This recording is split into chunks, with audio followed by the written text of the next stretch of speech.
Hi, everyone, and welcome back to another episode of the Fleet Success Show.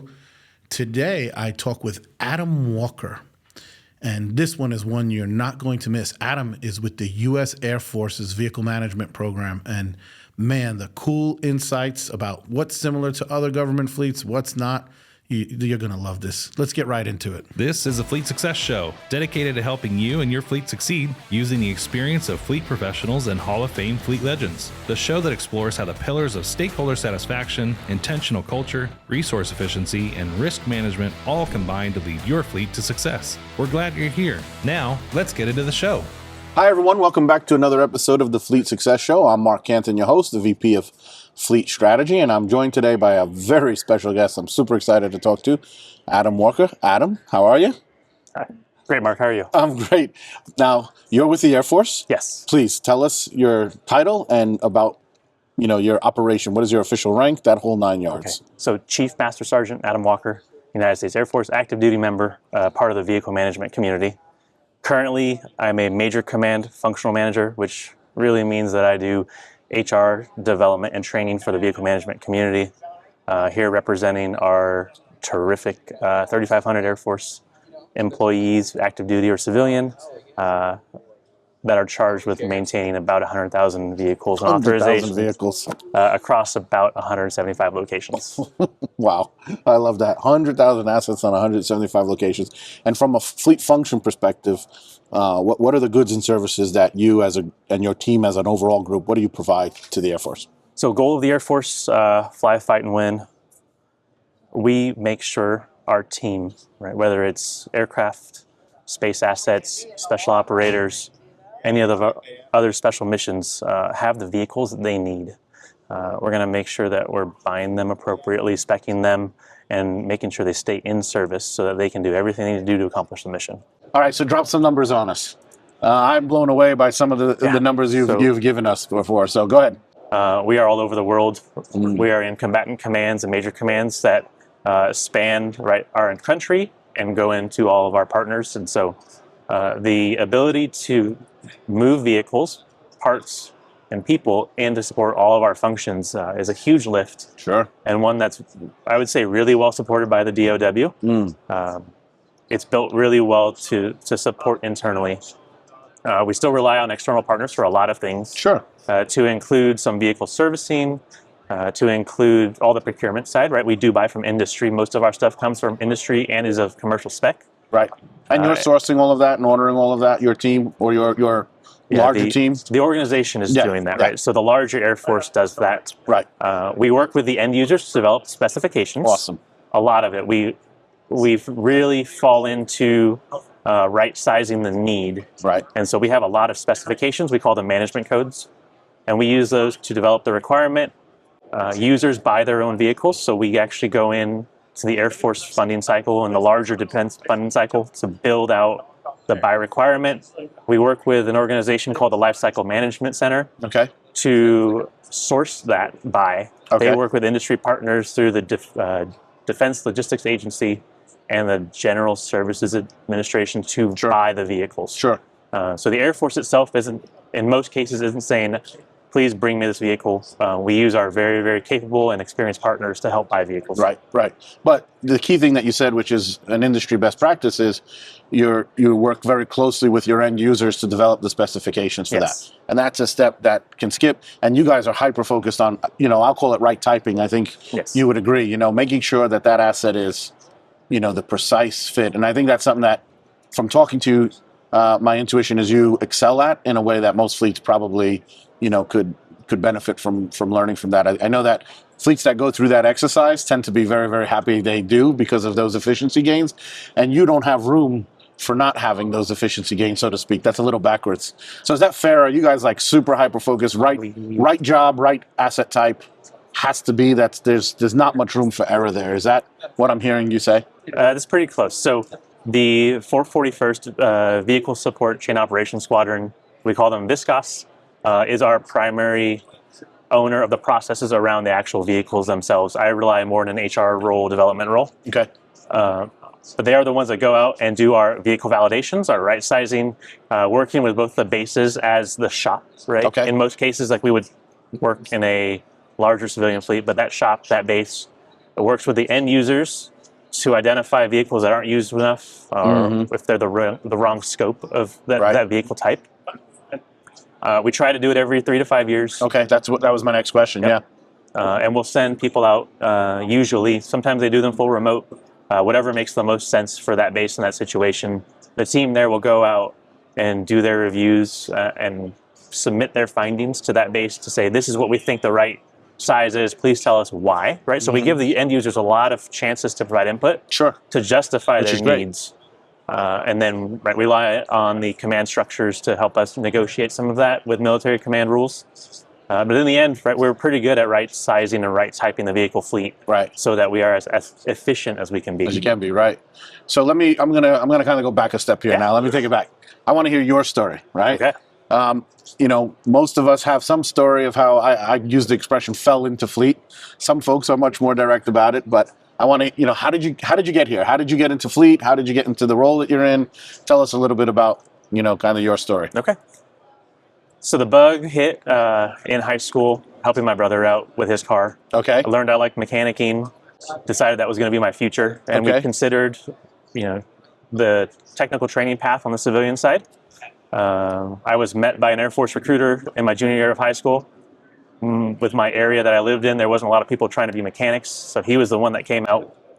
He showed me our vehicle management tech training center, which is out in California, really close to where I grew up. Saw it, liked what I saw. In my junior year of high school, I signed a contract with the government in the delayed entry program to be a vehicle maintainer. Oh, that's cool. So I fell into the fleet world for sure. Yeah. As a mechanic. You bit hard. And bit real hard. Graduated high school, went to basic training, graduated tech school, went to my first base, and so on. And I worked my way through all of the roles in our world to the point where I am now. But it included time as a mechanic, as a shop supervisor, as a foreman, and then all the way into, working the fleet side, learning the fleet side. Sure. We have 2 paths in the Air Force. We will grow mechanics and make them fleet owners, fleet managers. Okay. We also have a core path that is fleet management analysis. Okay. And that allows a person to enter the military and grow up in the military, administering that fleet, running analysis, controlling the workflow and workload for all the shops. We merge in our senior master sergeant rank. Okay. So if you are a fleet manager or a mechanic, you then become, all of us are vehicle managers at that point. Okay. And up through the ranks from senior master sergeant to chief. So as a senior master sergeant, I got to run a shop, and then now was thankful enough to be promoted, and I get to lead our function, doing all this HR and development and education stuff. That's awesome. I can't hear your story enough times, but all right. But I'm going to pause here a second. What does it take to build a fleet you're proud to lead? At RTA Connect 2026, you'll learn directly from former fleet leaders, technicians, and industry experts who are solving the same challenges you face every day. Spend 4 days in Chicago, getting hands-on with RTA Fleet 360, exploring AI-powered fleet strategies, learning how top-performing fleets make smarter decisions, and so much more. Connect with hundreds of fleet professionals who understand the pressure of keeping critical services running safely and reliably. Join us October 12th through 16th at the Hyatt Regency O'Hare in Chicago for RTA Connect 2026. Visit rtafleet.com/connect to register today, because this year we will sell out. Because you're here, we're at NAFA, right? We're at the Institute and Expo, and you got this. You're working with NAFA on what sounds to me like a super cool program. Can you take a second and tell us a bit about that? Absolutely. Yeah. So we bring in approximately 500 people a year into the vehicle management community in the Air Force, which means I do have about 500 people either separating or retiring every year. And we think that those people, as long as they want to keep doing fleet or maintenance, would be a great fit to solve a lot of these labor shortages, technician shortages, fleet manager shortages in the industry, whether it's private, public, commercial. We think there's a lot of good homes for our maintainers and our fleet managers that want to find a role in their life after the military. Sure. So the DoD Skill Bridge program allows retiring and separating service members to do an internship paid for by the DoD. Nice. The goal is to help someone in the military find a home after their time And so the company Shazoom worked with NAFA to develop a SkillBridge program that's vetted and is in the SkillBridge roster right now, with the entire goal of placing qualified military members, not just vehicle management members, into fleets. And so today we're going to talk a little bit later about how that Fleet Gap program, it's called Fleet Gap if you want to look at it on the DoD SkillBridge repository. Ultimate goal, we get military members into fleets to support the fleets. You're going to get someone that is well-versed in following guidance, but also being adaptable and thinking on their feet. You're going to get someone who knows how to operate under pressure. Okay. And ideally, right, you're going to get someone out of our vehicle management community that really knows fleet well, because the Air Force does a lot of commercial fleet practices. Mm-hmm. And they would be a really good fit to kind of just roll into someone's fleet as a technician or as a fleet manager. Sure. At the junior level or the senior level, depending on the experience. Sure. Yeah, that program sounds awesome. And folks, for all of you complaining about technician shortages, and frankly, it's not just technicians, it's the entire industry is starved for talent. I mean, I know if I was running a fleet today, I'd be knocking down your door and the folks who are participating in this program saying, send me everyone you can, I have direct experience with folks coming out of not only the Air Force, but other parts of the military, and they just have a polish to them and a professionalism to them. They hit the ground running in a way that, some other folks do, but not in my personal experience, most other folks do, if I could be transparent and honest. And, we have folks here. Folks who watch the podcast know about Chuck Kramer and Scott Rude, two of our consultants, former fleet managers, multi-award winners. One's a judge on 100 Best Fleets. Yes. And they both will credit their career in fleet to the experience that they had in the Air Force themselves, And in fact, several others are from other military branches. So I think it's a super cool program. I think I'm sure that there's a bend to it of helping, sort of veterans kind of be successful in their transition to the world. But I think you're doing the world a major service, because, frankly, the industry desperately needs this talent. And so to me, this is super exciting to hear about this program. So thank you for doing that. Thanks for that time, Mark. Really appreciate that. Yeah, it's a big lift, and being able to help our team members leaving the military have a home is huge in terms of them feeling safe about leaving the military. Yeah, and for sure. The whole fleet community, if they can help us get behind that, then we're going to help each other out, and it'll be a great partnership. Yeah. So. Yeah, I was having dinner with Chuck and Scott actually just last night, and they said something that I never really thought about. It kind of dawned on me. They were talking about when they were retiring from the military. I think Scott said he was there 22 years. Mm-hmm. And it was scary. He entered at 17. Oh, yeah. He signed up at 17. You're a young man. This is all you've known. You literally have grown up, there, and now you're going to go kind of into this next phase of your life. Mm-hmm. I never paused to really think about, wow, how difficult that sounds, and challenging. So a program like this that can kind of help folks sort of transition in a way that's meaningful for all parties involved, really. I don't know. I just think that's awesome. That's, the folks who watch know I'm a God-fearing man. That's the Lord's work right there. So thank you for doing that. I'm truly impressed and appreciative. So, and you all need to get involved and make sure you're engaging these folks. All right, let's get back to the U show here. All right, because I'm fascinated by your organization and the work that you guys do. Try to walk me through like a normal day. What does it look like for you and your team? What are the kinds of things that you're doing? Whatever functions you're involved in, what's your lift? And I know that might be unfair, because I ran a fleet too. And it's almost laughable to say, what is a normal day? It is, yes. There's no normal days in fleet. Yes. We'll start with what it should be. Yeah. Do your best. All right. So I would say, like any fleet anywhere, our customer base drives our requirements. Okay. Most of your shops across the Air Force are going to lean on their senior leaders in the shop for some direction, but they're really going to look at the workload in the shop. We're going to follow what the base is doing as their mission set and drive our priorities based off the base's mission set. Okay. And use that to really develop, what do we work on first? The mechanicking side, I would say, is fairly standard. The hard part that we go through is some of our locations are fairly isolated or hard to get parts to, so we sometimes are asking our mechanics to do weird fixes. Okay. Weird troubleshooting, part swapping, we call it cannibalizing. to get something going.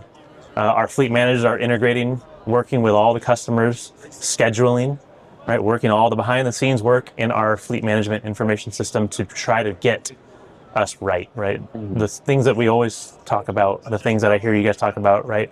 On-time PMs, making sure all of our inspections are there, making sure all of our troubleshooting's right, the users know what they have and what they don't have. All of those things happen every day in your fleet shops. Right. We have some different functions across the military. We'll work a lot more in hand with our customers. So those are special requirements. They get to have a lot of fun.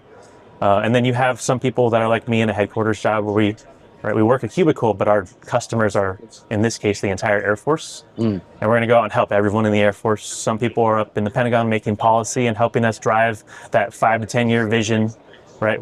Working our procurement requirements, trying to figure all those things out. Sure. But anything that you can think of from the customer base to the procurement side to sustainment, all the way, right, cradle to grave work we're doing in the Air Force, sometimes completely organically within our vehicle management community, and sometimes with our partners in the Defense Logistics Agency and GSA to get rid of the old vehicles. And that's our vehicle resale programs.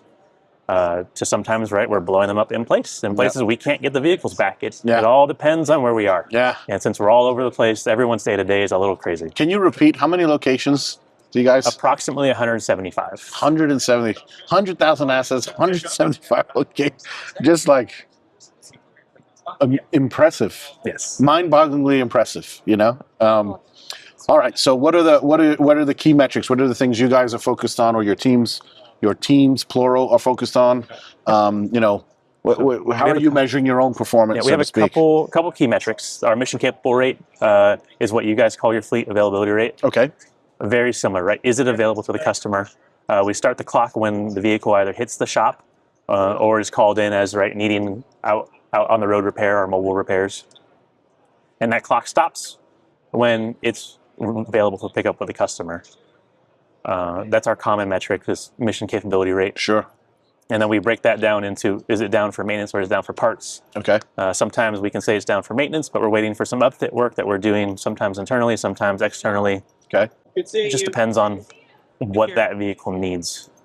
We talk about our mission essential levels, right? Our service level agreements with our customers.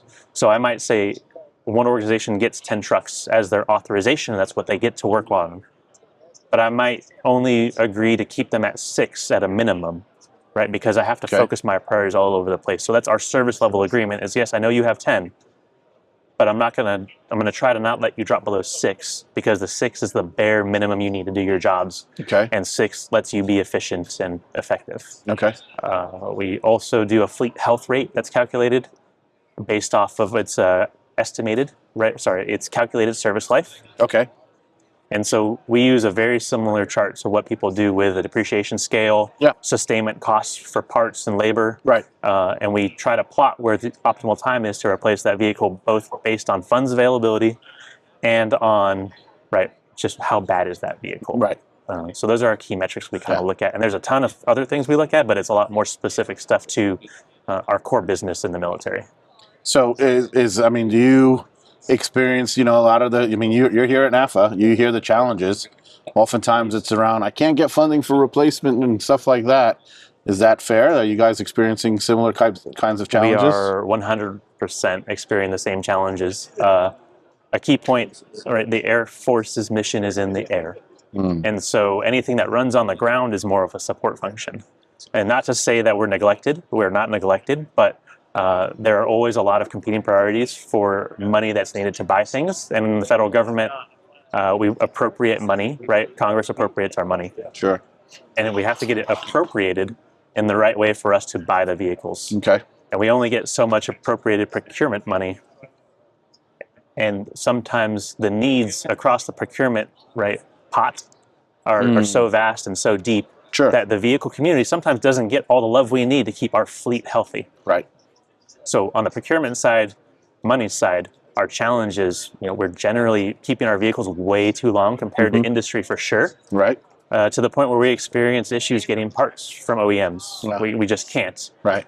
We've seen some extreme situations where our shops, our bases are going to junkyards and finding creative ways to get parts because we can't get the vehicle back in service without that safety part.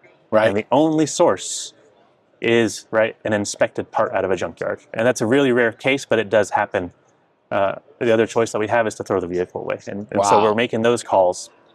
And hence the cannibalism you referred to earlier. Yes. Yeah, we don't like to. It creates double the work, but sometimes it's what we do to meet the mission. And sometimes the mission needs are very exacting and very strict. And so we just have to do that sometimes. Right. So I just got to pause and turn to the audience here and say, does this sound familiar to any of you?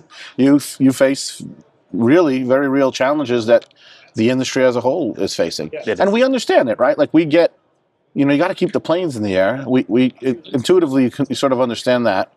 And yet we know as fleet folks, as an internal support group, that the work you do is also vital to making those missions and operations possible. So it's an interesting balance that you guys must have to, like a tightrope you have to walk along those lines. I'm fascinated by it. I'm sure some organizations might make it akin to their law enforcement or their emergency operations.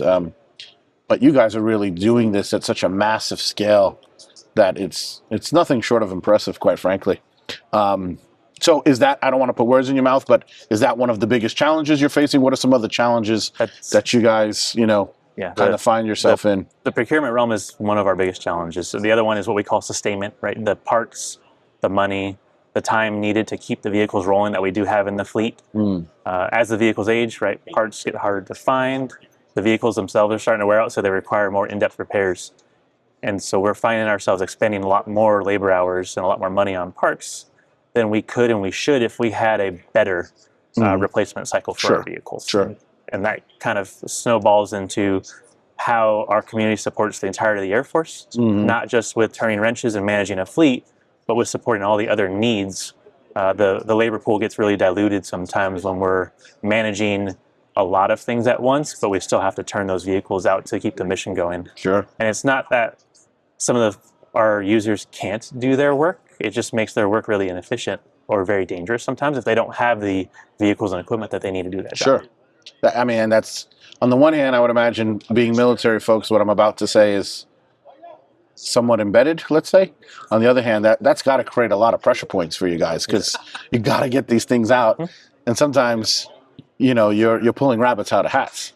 Is what it sounds like. We are. And that's where our fleet managers make, I'd say, the most of their money is in crisis or in times when things aren't very friendly and or free, and we're operating under real strict confines. Our fleet managers really make their money with borrowing within the fleets, identifying the less critical missions and making sure those critical missions are properly resourced so that we can do that mission that we have to do at the time. What other, is that, are there other sort of challenges or pressure points that come to mind, or have we hit the big ones? I think we've hit the big ones. Okay. There's a lot of stuff that's internally Air Force, trying to account for all of the training that we have to do to stay proficient as airmen, both from a legal standpoint and a readiness standpoint, that I think a lot of fleets might not see.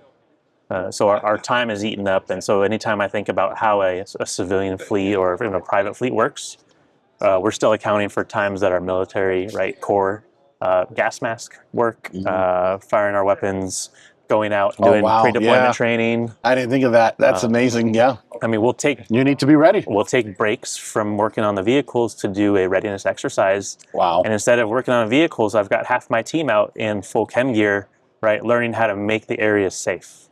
Wow. And that's time that could be worked on vehicles, but we block it off for the exercises and the training because we know it's really important to our operating environment that we know how to use those pieces of equipment. Sure. And how to operate when times are not friendly. Sure.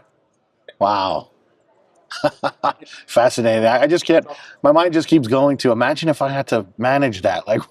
What would that be like? I mean, and that's the great part about the Air Force is that we do build some time into that. Sure. Our manpower standards that we use to define how many people are in a shop, or each function, do account for some of that. But accounting for that and being able to build your operations around it are two completely different things. And, we're taking and we're asking, these senior non-commissioned officers to go out and run their fleets and their people. And some of it's learning on the fly. So we're trying to do better at training our people to run these functions in times of crisis or in times of piece to so that we're all on the same page and we all know how to operate, and it helps our airmen, right? Our youngest airmen to our non-commissioned officers at the middle tier have a little better quality of life at work, because if we can get our senior leaders spun up better, it trickles down, and so things aren't always changing between the bases. But that's on us to improve our education for our senior non-commissioned officers. Yeah, but it really does speak volumes, though. Like, I think there's a lesson that we can take out into the, whether it's government, local government, or private sector of, readiness, right? I mean, when we've seen it with some of the natural disasters, where some fleets were, to their credit, ready to rock. They had anticipated this. They had done their tabletops. They had, done their various exercises. But if we're being honest, the majority are often not ready, for that kind of.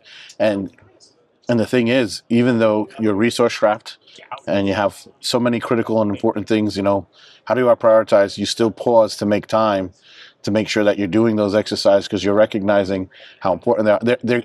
They're not important until they're absolutely necessary, right? Absolutely. And that's an important lesson I think we got to remember, whether it's just the safety culture and, making sure you're cleaning up your shop properly every day to really that, disaster preparedness, That's an interesting thought there. All right, I'm going to go a really different direction. Let's go.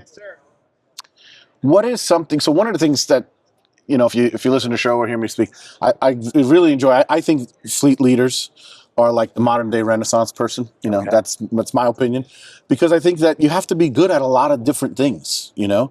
And I think that draws some of us to it. But in any event, what is something that today, or maybe throughout your career as you've been in fleet, that you found that, hey, I need to be good at this, and you didn't anticipate having to have that skill or having that expertise?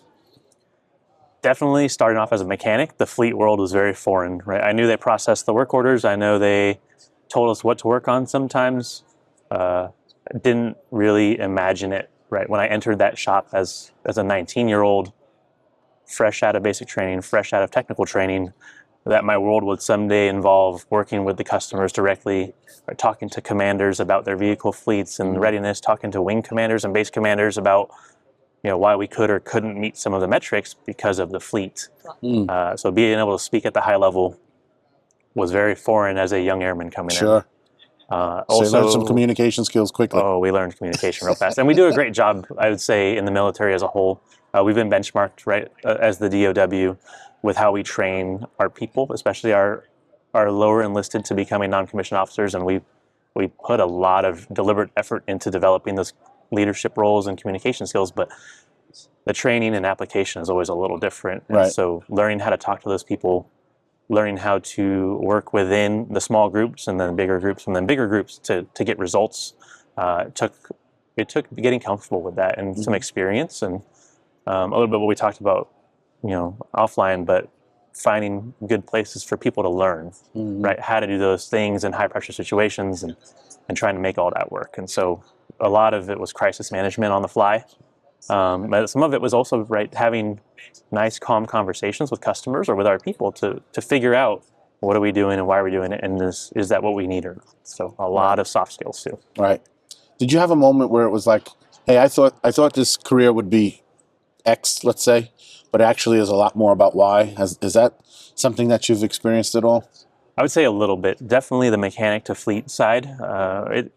We try to advertise it as well as we can. And there's an eventual convergence where a mechanic is more of a fleet manager than a mechanic. And I wasn't really cognizant of that until, right, kind of working into that realm and being one level below it, like, oh, I need to start paying attention to all this fleet stuff. Right. And then just in general working and trying to help people. It's becoming, at this point, like in my current role, I'm a help desk for a lot of Air Force issues, but a lot of vehicle management, leadership issues, and helping people work through those. I did not expect that. Yeah. So this is a tough one, because I think part of the nature of fleet is to be reactive, and I think part of the nature of military, correct me if I'm wrong, is to be reactive, and yet you can't run a reactive operation and be successful in your reactiveness. Yes. You must be proactive. You must be prepared. Oh, yeah. Talk to me a little bit about some of the things that you do to make sure you're out in front of issues and that sort of a thing. Yeah. The biggest thing there is communication. So whether it's within the shop itself or across the bases and really across the Air Force, we're asking people to up-channel their issues so that the community as a whole is kind of aware of the struggles that people are going through. Because when we share those struggles and we share ideally our solutions to those struggles, the whole pool, right, of our fleet community gets better because we can kind of just learn from afar. And that way, by the time that crisis hits, it's not new or it's not completely unfamiliar. We do a lot of that preemptively, I think, with our leadership training and getting people into roles and positions where we kind of make it safe for them to do some experimenting with their leadership. Okay. We give them a safe space to fail. And we control all those circumstances. And ideally, they're going to fail within the organization and learn from that. Because that's where, right, most of us will learn from our failures more than our successes. Right. And the ability to do that in a controlled way is what helps us build leaders that can operate well under pressure and under crisis. So we're going to try to develop the people before the problem happens. And at the same time, we're going to use all of our planning and execution principles that we do in the military to kind of develop plans and solutions to our problems. And at the high level, we do that as a military. In the smaller scope, though, we try to do that in our shops too. We call them tabletop exercises, where we'll actually go out and say, this is our problem, team. How do we fix this? And we're not going to do it right out in the middle of a field. We could for some realism, but we're going to say, these 4 vehicles went down and this mission's coming, team. How do we serve this mission while not impacting the entire base negatively? And we'll work through what do we rotate? Who do we pull from? Who do we substitute vehicles for?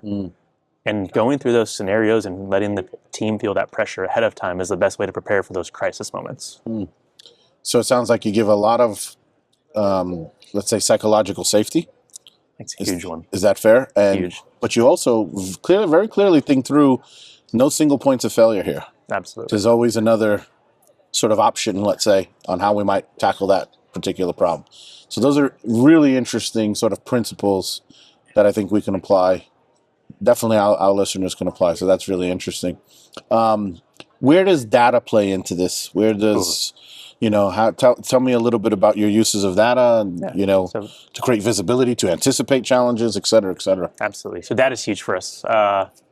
Little known fact, the Air Force affiliated can kind of speak to it. So we ran an MS-DOS-based fleet management information system all the way until 2016. Holy cow. I'm sorry. Nobody come after me. That's hard to believe. Yep. And we transitioned straight from an MS-DOS-based system into a web-based system in 2016. Wow. That is shocking. And we learned, I can't believe that. We learned a lot of stuff. We learned the hard lessons of garbage in and garbage out. We didn't really give great guidance as a community to what our team was doing. We did the best we could at the time, but it didn't meet the mark in terms of making sure we were completely ready and had all the guidance. We were doing a lot of work on the fly to get us to where we needed to be. So it's been a hard decade to get us to where we are now, and it's still not perfect. We rely on our data for everything, though, and it was a mandatory push. We had to get out of that MS-DOS system. And now with our current systems, they're mandated, so we're using what we're being directed to use. And it's mostly effective. We're able to get, I would say, almost all the data that we need. We're just still having to work really hard to interpret it and apply it in a way that gets us the results we need.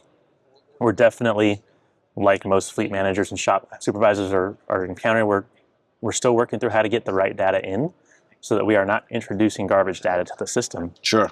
And some of those steps are trying to make our FMIS easier to use and a little more user intuitive. And that's stuff that we're all chasing after right now. It's just not there yet. And it's causing some issues when it comes to productivity, right? People feel like they're wasting their time on some of the inputs. The inputs time out because they take so long to put together.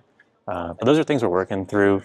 The data that comes out of it is essential to developing both our vehicle replacement plan. I'm trying to use that data right now to influence how we push people around the Air Force, and we spread our manning across the Air Force. And so all of those things together are what our data is kind of critical for. So procurement, our people, right, and how we push our people around to fill the requirements, how we justify our repair money, right? all of those things that make us effective. We need that data to be good. And so that's our biggest struggle right now that we can control in our sphere, is making sure our data is right. So data is driving a lot of decision making, it sounds like. It's driving your operational or your business intelligence, right? It's telling you where you need to focus, what you're doing well, that sort of a thing. And it sounds like you're on the path to really having it become something that's transformative for you. That's what you're hoping to get to. Is that fair? We're hoping there. We've got some really smart people trying to chase after making the systems work as effective as they can for us. Sure. I said we're not there yet. Yeah. But we have paths, and we're trying to get there. It's running through what for us is the higher levels of the military to what would be a county commissioner and budget team, to try to convince them that it's worth the investment, so that we can get after this. Sure, yeah. Well, and you make the point about garbage in, right? And everyone hears it, garbage in, garbage out, and that's something we talk about a lot. But really key for any software program, but certainly a fleet management information, is what is our ability to get data out of the system, and even more importantly than that, get insights out of that data, right? One of the things that I really believe strongly in is that data has context. Mm-hmm. It does not replace the experience of you and your team and the other wonderful professionals really who are managing your fleets, but it gives that experience insight that is extremely difficult to come by in the absence of that data, right? You have an intuition, like you said earlier. You have 10 trucks. We're pretty sure 6 is going to get the job done for you, but the more you can refine that, the more efficient you can be, right? The more nimbleness you have to move things around when you need to. So it's interesting to hear. And again, I think that what your challenge is very similar to what, people are seeing, in the industry. Yeah. I'm gonna divert here a quick second. I didn't anticipate asking you about this, but have you guys and I don't know, maybe there's rules, so maybe you can't, but is there any thought or use of AI around trying to help you with some of those data challenges? So we are actually pushing to integrate AI as much as we can into our operations, to include some of our decision matrices. Sure. I would say we're still in the infancy of it. Like a lot of folks, yep. But there's a genuine interest in it, and we think we're chasing the right paths. It's just not there yet. Okay.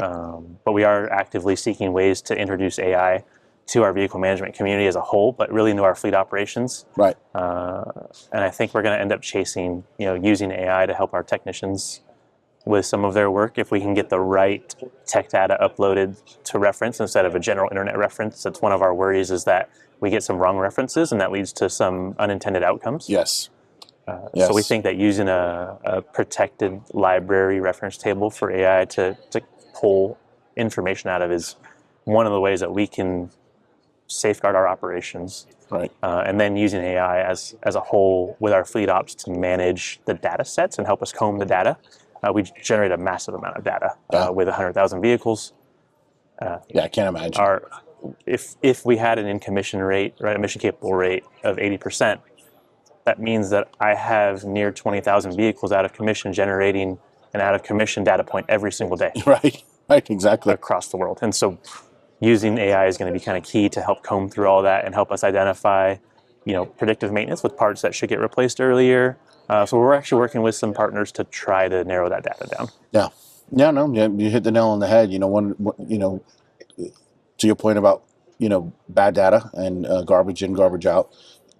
I have seen it. I've seen it play out in real life where that or the absence of context lead to actually bad decisions, the wrong decision, right? So sometimes it's worse. It's better to have no data at all than to have bad data leading you in the wrong way, or the absence of that context, leading you in that wrong way. I tell a quick story, but I have one of the most brilliant fleet management analysts I ever worked with. To this day, I still think she's the most brilliant fleet management analyst on the planet, frankly.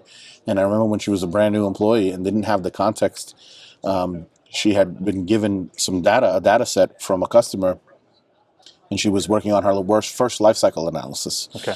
And so we sent a template, customer gave back the data, and she did the work and came out wrong.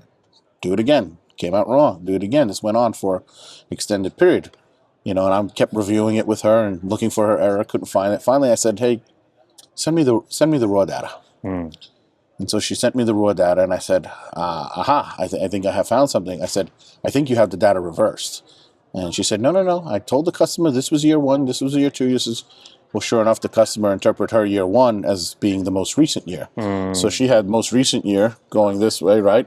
And thought she had the reverse. She thought she had the oldest year in year 1. And so she kept getting, I mean, a very simple thing for folks who've been in fleet their whole career. Obviously, maintenance and repair costs don't go down; they go up, right? Always. But with the absence of that context, so even AI, it will learn that context very quickly. It's learning at a tremendous rate. But in the absence of that context, it's going to give you some wonky stuff. Oh, yeah.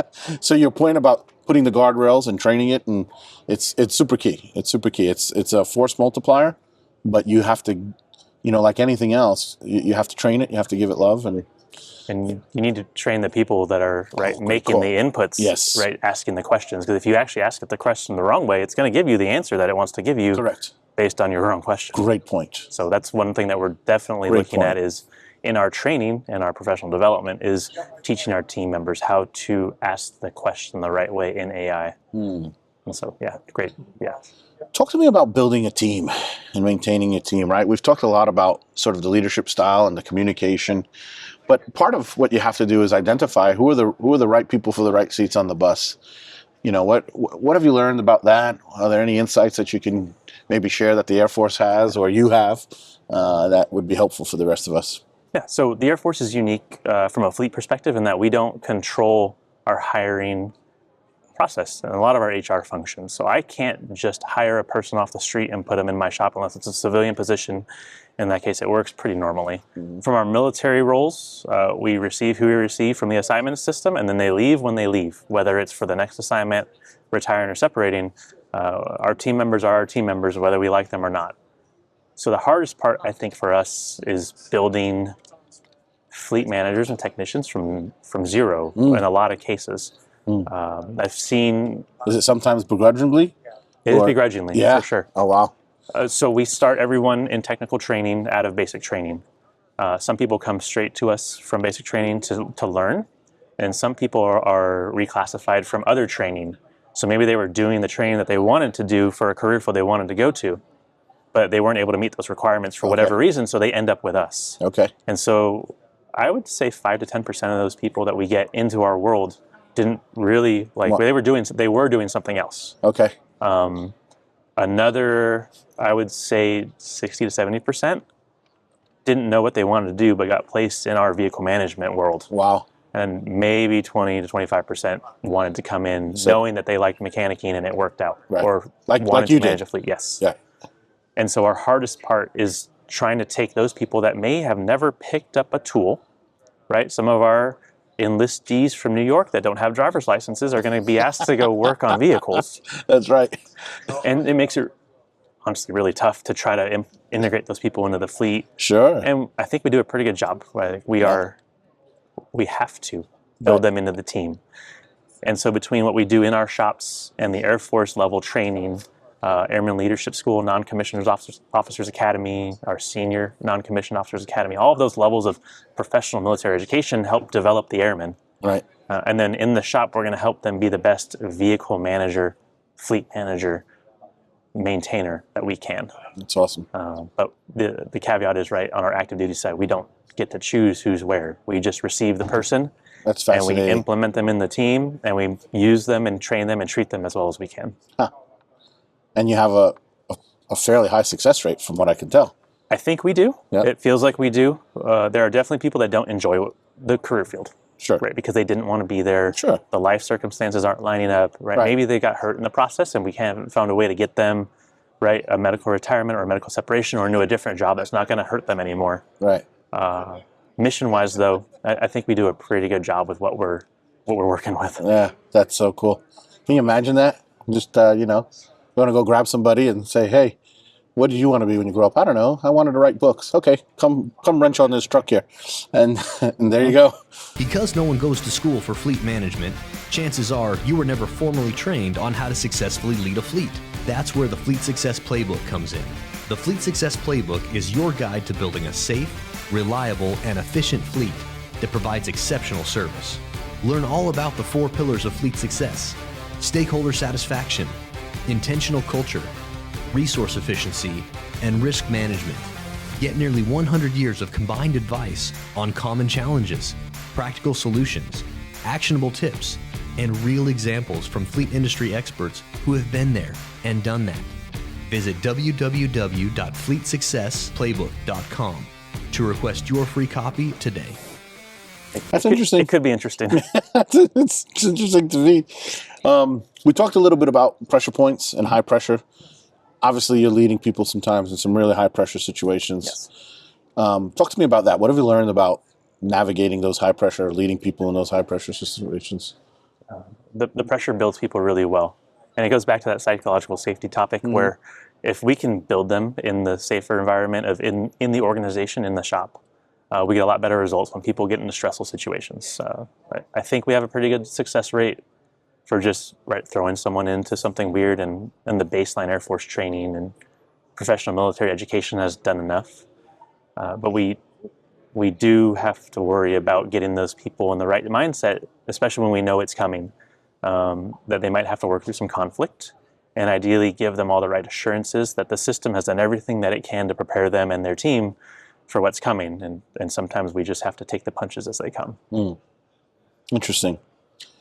Yeah, I often think about that because I'm sure a lot of the operations that you're doing are sort of day-to-day business, and then you guys get a call out of nowhere, and it's time to go. It's Action time to go. on. And you got to be ready. There's no ifs, ands, or buts. There's no excuses. There's no good enough. Yeah.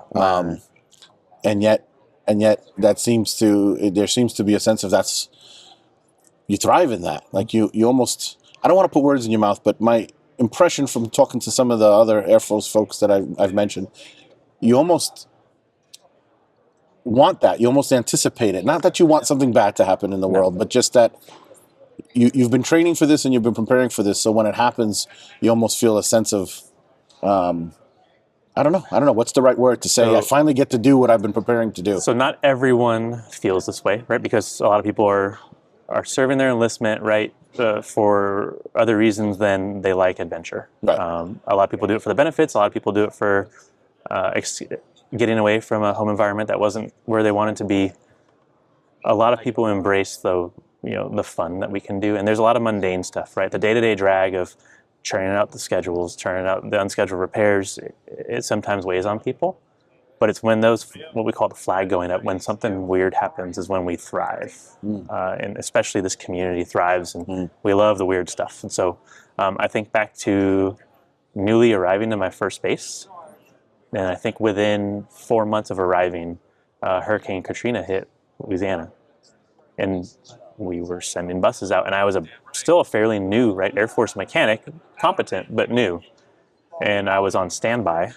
And so I got called in that weekend, and we were churning out scheduled maintenance ahead of time on buses to send them down to support those recovery efforts. Awesome.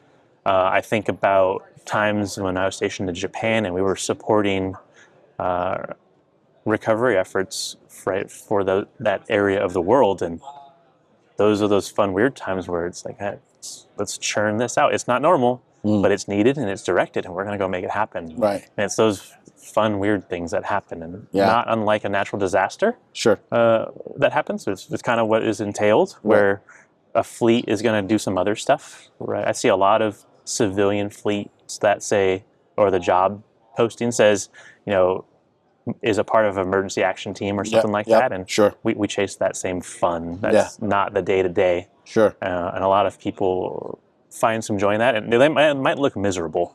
Yeah. But they're having a good time, and we talk about it afterwards that it was a good time. Right.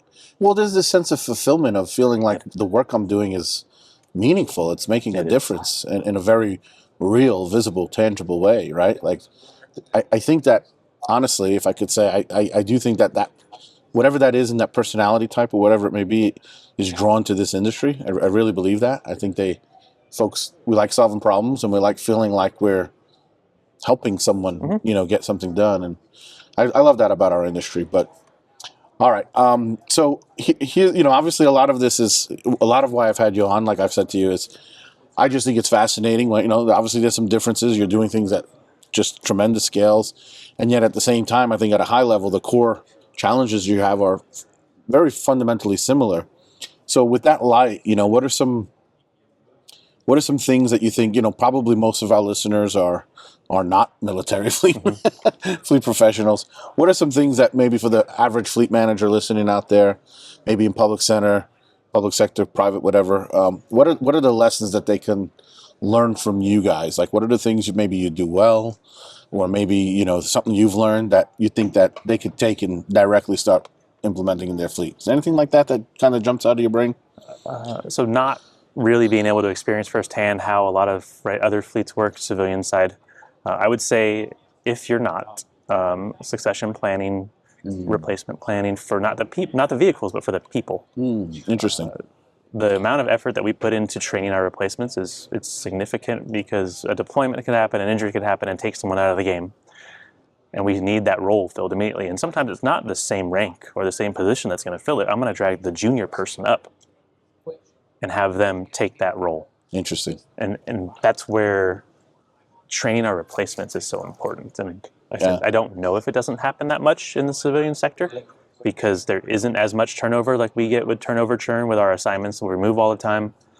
But I think everyone kind of knowing at least the basics of the job above them is a huge thing, because we plan, right? We plan and we exercise like they will take me out of the play, like I've been injured or taken out of commission, and now my junior people have to then run the shop, run the function, right? And that's their favorite thing to do, is they just take me out of play because it's way too easy to take me out, and I go do something else. And now the junior team is going to absorb all of that mission, and if we've done it right, it's almost seamless. Right. And that's why we exercise and we practice. Is maybe that junior person that's going to get selected to be the leader hasn't done it or isn't as experienced, and that's where they learn together, and we help them along and make sure that they know what they're doing. Yeah. I actually thank you for that answer, because I will tell you that that's a challenge this industry is facing that by and large we're failing at.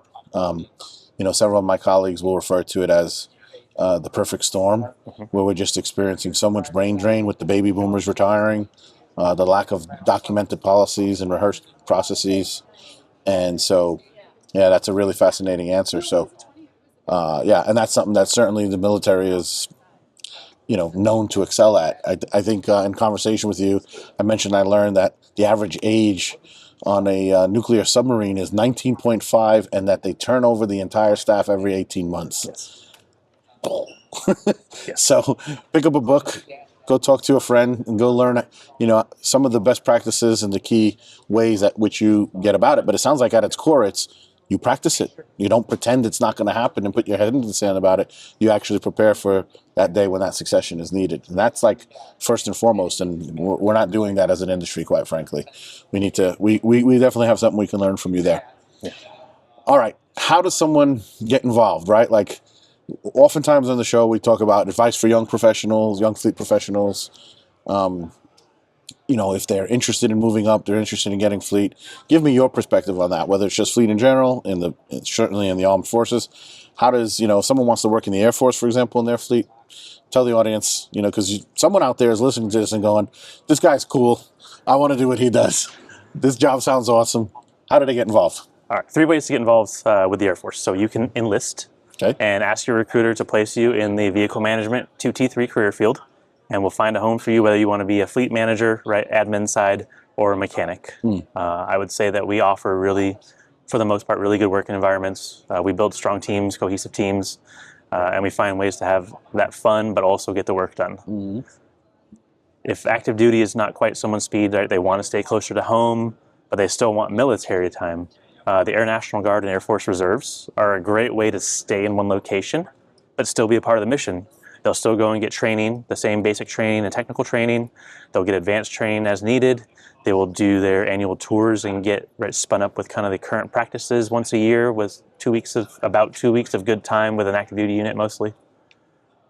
And then they will deploy, right? They'll go out and do our taskings and help us out and get that work done. And that is 100% contributing to the warfighter as a total force team in the Air Force. And then rounding that out, we have civilian roles. So there are federal paid Department of the Air Force civilian roles where you can come in and be a mechanic, be a fleet manager, be a shop supervisor, be a director of operations that works with the military to run the whole function. And that's just someone that wants to, maybe already has some experience and wants to roll into a U.S. federal position USA Jobs website will have all those details. Okay. For anything that's Department of the Air Force related. And then there are some contractors that support Air Force needs. You have to watch out for those.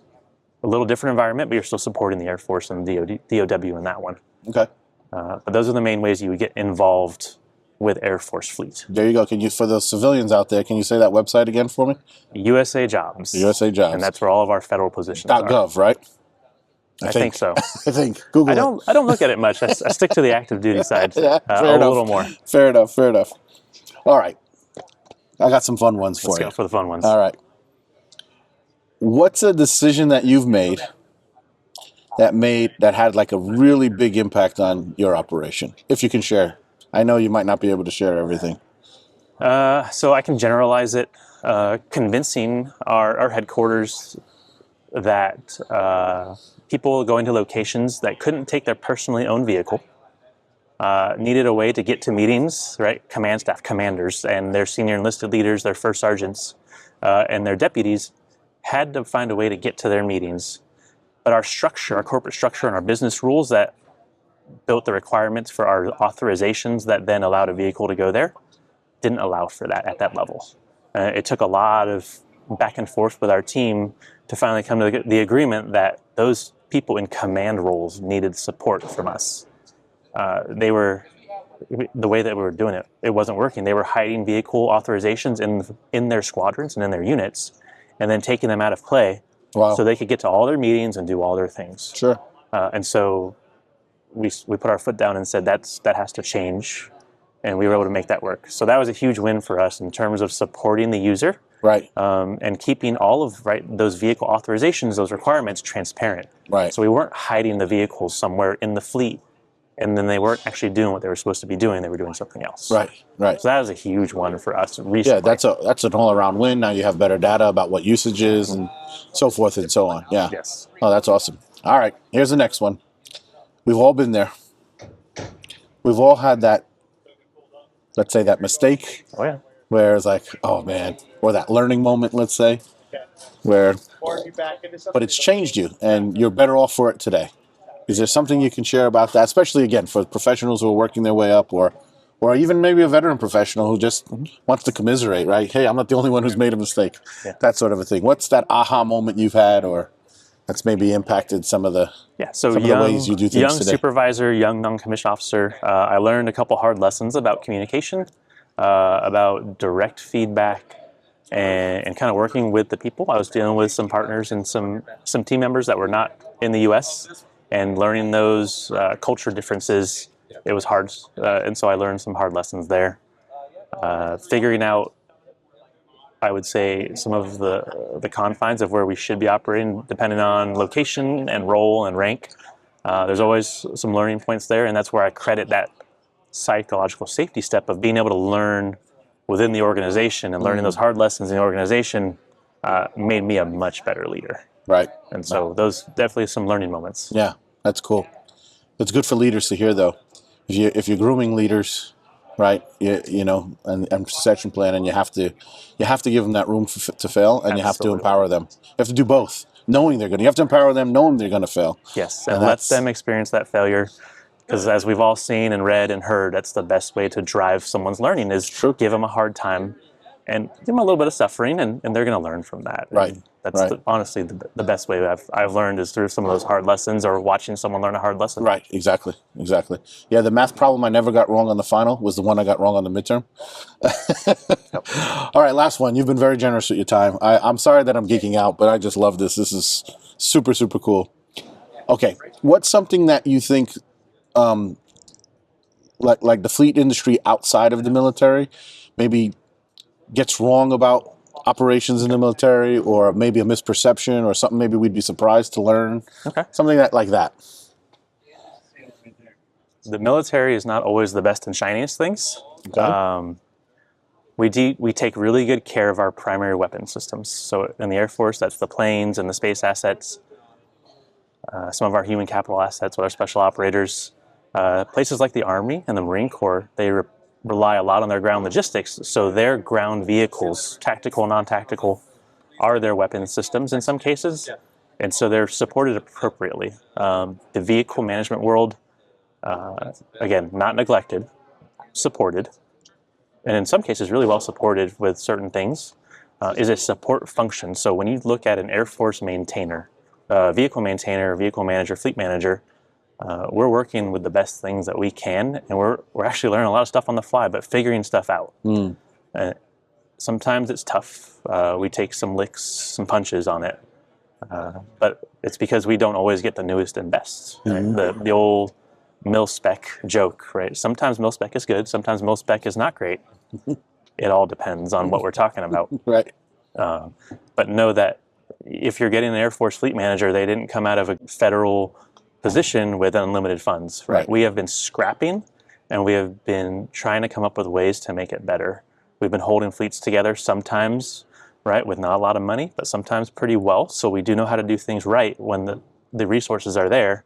But a lot of times we're making it work, and we're learning a lot in the process. So that's the one thing is we're not a big federal organization. Sometimes people think you have unlimited resources type of thing, and that's just not the reality of the situation. Not at all. Yeah, and I think what you said earlier about being on MS-DOS until 2016 should be, I think, a pretty legitimate verification of that truth. If you go talk to any of your teammates that are retired Air Force, they're going to tell you that we love that MS-DOS program. It was really intuitive. It was fast, but it didn't give us, the ability to aggregate all the data easily and then make it usable. And so that was the hard part. That was one of the reasons that we didn't continue to use it. Yeah.